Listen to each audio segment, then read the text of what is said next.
Hi, I'm Susanna Bowling, and this is live from the Hotel Edison. Times Square Chronicles presents. We are still on Women's Month, and with this one, it's a little bit different.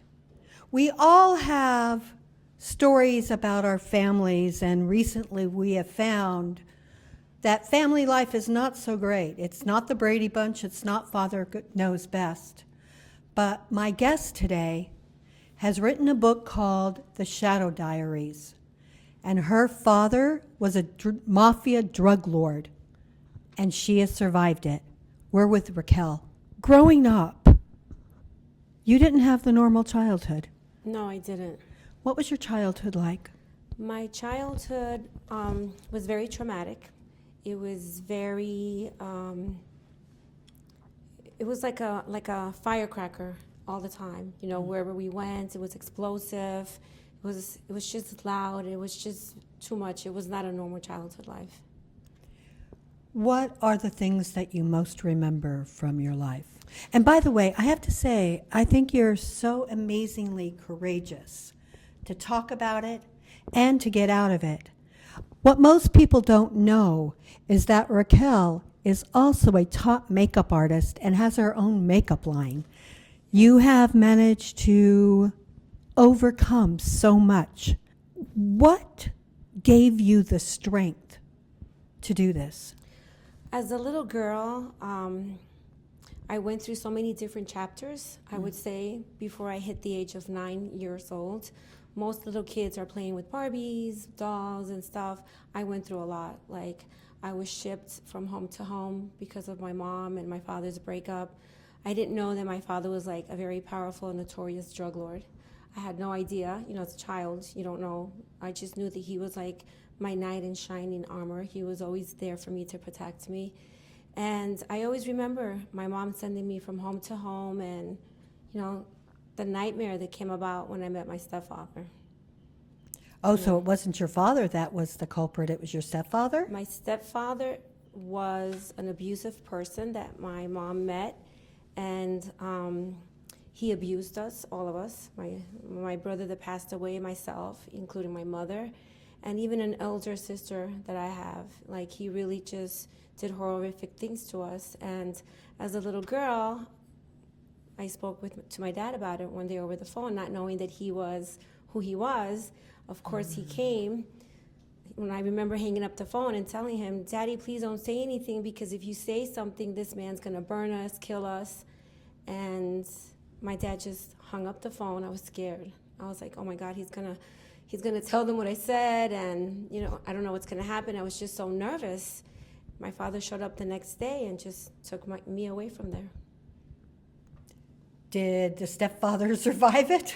You know what? I never saw him after that day again. So I have no idea what happened to this man. All I know is my dad showed up with 2 guys, and he said to the other 2 guys, just take care of it, you know, and he took me and I left with him. And what's given me the strength and the courage is my dad took me to see a psychiatrist when I was 9 years old, Really? therapist, to help me overcome the challenges I faced in my mother's house. Although he was like a notorious drug lord and was involved with the elite people from Panama, my father had a soft side for me. And this therapist, psychiatrist, she really helped me. So she always said, when you come across an experience in your life that it's not going so good for you, imagine a library behind you, take everything out of your body, pretend it's all erased, put it in a book behind you in the imaginary library. Let's get a fresh book. Let's start brand new. Forget about yesterday. Today's a new day, and tomorrow we're going to color what you want it to be. And that's how I've lived my life. That's smart, actually. I come from an abusive family. Sorry. Same with you, sorry. Yeah. And I've actually written a book called A Child's Heart, that the artwork is done by people that have been abused. And it seems that we get branded. Right. So people that have been abused know who you are. Yes. And the predators also know who you are. Yes.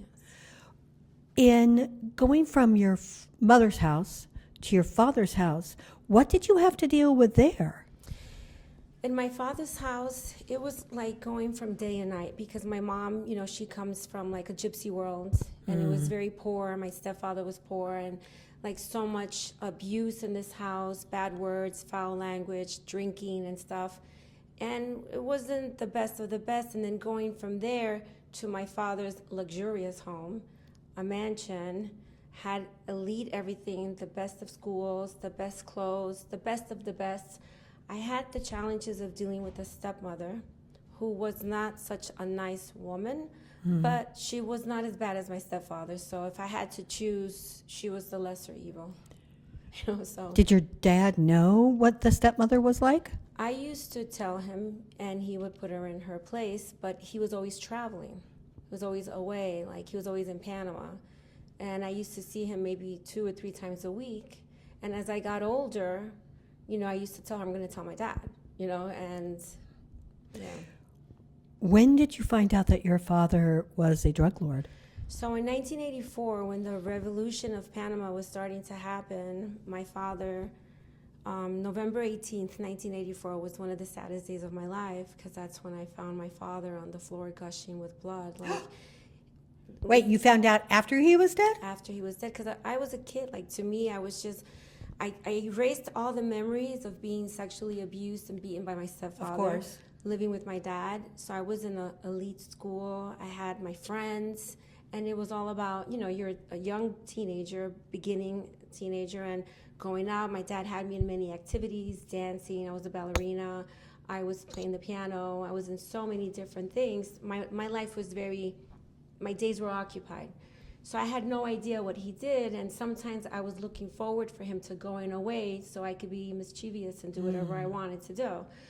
I found out there was a time in the book, if you read it, he has friends that pick me and my brother up in school, but we had no idea that these people are kidnapping us. Oh, they were kidnapping you? But we didn't know. Like, they took us to the mall. They picked us up in school. Okay. And we thought, it's like my dad's friend came to get us. Like, how would we know? Nice. No idea. And I remember we were walking in the mall. He was buying us stuff, and Well, at least they were nice kidnappers. they were nice friends to my dad. I mean, now that I know who they were, it was just crazy. But I remember talking to my dad on the phone, and he's like, "Are you okay?" I was like, "Oh, I'm having the time of my life. They bought me toys, clothes, we're eating." And when he spoke to my brother just like pulled me to him, and then my dad came and got us. Shortly after that, this was like around September, November 18th, it was a big noise I remember hearing in my house, like glasses breaking. It sounded like a whole bunch of mirrors and glasses breaking with a big bang. I ran out of my room and I was running to his room. As I was trying to get through the door, my stepmother wouldn't allow me to come in, and I kept pushing my way in because Was she there for this? she was there. Oh. So I remember putting my foot through the door and like wailed my body in, and I found my father right on the floor, like blood was gushing out of his head, and I was screaming because I didn't know, like, what, I didn't know, like, so I remember I went to grab my dad, and like my hands, he shot himself, but somehow this side of his face, which was on the floor, like the left side, the right side was like a hole. My fingers went inside, and I was devastated. I was horrible. So till today, it's a mystery. Like, did my dad commit suicide, or was my dad murdered? And Oh, you still don't know? it was determined as a suicide, but I'll tell you why, Susan. Because when the police came to the house, and everybody came, there was so many cops that came to the house, and there was so many of my father's friends that came. And my father lived in a huge house, like Right. so many cars. They came with dogs and German shepherds. The dogs just walked right by me. Nothing happened, but they were all barking at my stepmother. They were barking at her, and it's like they wanted to attack her. But I was a kid. Like, what do I know what's going on? Right. How do I know that her and my dad are Didn't having? have a I fight. don't know. Whatever they did, I didn't really know because I didn't like her, and I was in my own world when my dad wasn't there. Right. So when they took me into his office to ask me, "What do you think happened?" And I'm like, what do you mean? I opened the door, my dad's on the floor. They're like, do you think she killed him? And I was like, no, why would she kill him? That's his wife. Oh, so you helped defend her. I didn't know. Well, how could you? Yep, I didn't know. So, and one of the reasons I wrote this book is because I want to reach out to a lot of people that have been like sexually abused, beaten, been from home to home. You probably feel that you don't have a tomorrow, but you do. You just have to stay strong within yourself and find it somehow in your heart to forgive. Yeah, unfortunately, you do have to forgive. You have to forgive, and you just have to surrender. I agree. You just have to surrender, and you just have to let it go to God, because once you surrender the problem, it just goes away, and God helps you, and God has always helped me. That's why I dedicated the book to the Lord, Psalm 23, and that's why I named it The Shadow of Death. Okay. And oh, yea, though I walk through the shadow of death. Okay. Yes, and it's, I just want to be a voice and help a lot of people, No, I agree. I think part of the problem with child abuse is that the statistics are 1 in 3 females, 1 in 4 males, but I actually think males are more because they don't talk. So we're talking if 1 in 3 and 1 in 4 is talking, how many don't? But I think part of healing and part of stopping this cycle is talking. We did not cause these problems. No, my brother, he passed away, and I get emotional. He was sexually abused, but he didn't talk about it. Right. And it's worse when they and when I you knew don't. it, but he never wanted me to mention it. That's why I say I won't mention my brother. And when he didn't talk about it, he held it inside, where he had like different personalities, because that's what multiple, happens. Yeah. And then he wants his father's love. It's just, that's why you need to talk about it. You need help. Well, you also need to talk about it because these were not crimes of our own choosing. No. We were put into prisons that we did not ask to be put into. Right. And I'm a big believer that if it stops being a stigma, like women talk about it because rape and molestation and stuff that happens to you when you're older, oh, it's the girl's fault.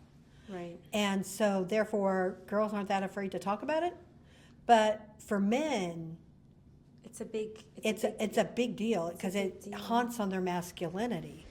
It's a big deal, and I feel that they need to talk about it and know that, like, to your point, it's not their fault. Yeah, no. And like a little girl, I used to feel dingy. I used to feel dirty. I was ashamed.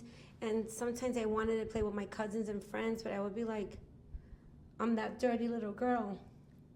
I was very lucky because I remember being in the arms of an angel.